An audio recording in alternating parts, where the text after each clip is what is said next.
is, but this thing's scary fast. The only thing I'm not confident in is the steering and the braking. Otherwise we'd go a bit faster. Okay, we're here. My sludge is still intact, I think. Still intact. I don't think the bugs have caught me, so far so good. You know exactly where we're at if you know that general trail getting out here. We're at the sawmill, so we're going to take care of a few things here today. And we're going to start off with 3 logs. At one point in time, sawing 3 logs at a time was a bit of a, I don't know what we'd call it, a bit of a fun test. But now it's become the reality. Now I'm sawing 3 logs all the time. Because as you've seen in previous videos, I have a problem. It's not a bad problem, I suppose, but it is a problem. That is, I have an abundance of trees I need to thin out from this red pine plantation. And the only way I'm going to get on top of it by myself is if I start increasing production. Now, that doesn't mean I'm throwing things away. It just means I'm going to saw faster, or try to saw faster. And so that starts with 3 logs at a time. We have a look here. I've got a pretty good stack going on the sawmill bunks here, on the log bunks. I take 3 of them off at a time, put them on the sawmill, and then I can increase my production. Now, I think if I do this, this is going to reduce the amount of handling per piece of lumber. If you've seen in previous videos, you know that one 6 to 8 inch log like this makes me handle the log about 15 times. So that's a lot. So hopefully this will speed up the process. Now, another thing that I've been doing recently that many of you have told me about, thank you for that, that's helped me, is sort of pre-sorting the logs before I put them up on the log deck.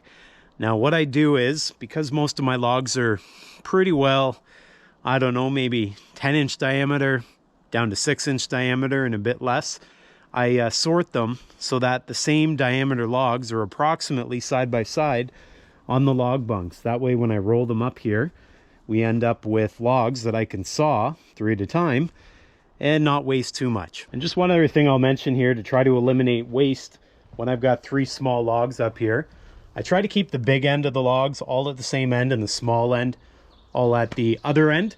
Now, keep in mind, there's not a lot of taper in these logs. The diameter at the small end is relatively close to the big end. But if there was more taper here, I'd probably look into a tow board to lift everything up. But because I don't have one of those, what I've done in the past, and you've probably seen it in videos, I take a little slab of wood and I put it between the logs and the sawmill bunk, and that just tries to keep the center of the log parallel to the sawmill bunks.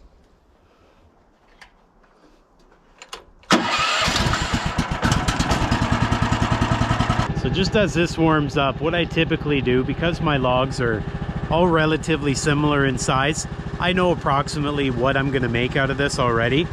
In this case, because I'm not going to get a 2x6 out of it, the next best thing will be a 2x4 or a 4x4. I just think back to what I already have stockpiled, and I just keep up with that material. If I'm short on 2x4s, I make 2x4s. If I'm short on 4x4s, that's exactly what I make. If I get logs that are a little bit bigger and I can get a 2x6 out of them, then I'll make that out of them, because I don't have a ton of larger stuff to make larger lumber. So when I have it, that's what I make. 2x4s, 2x6s, 2x8s periodically, and the other ones I'll make a 4x4. Every so often I'll make 6x6s, but very rarely. Typically I'll just make those when I need them. I don't tend to stockpile them. So only 4 real choices there, and it's pretty clear, 4x4 or 2x4. We'll go with the 2x4s today.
Well, there we go, folks. We made some 2x4s. I'm enjoying myself out here. I still feel nice and limber.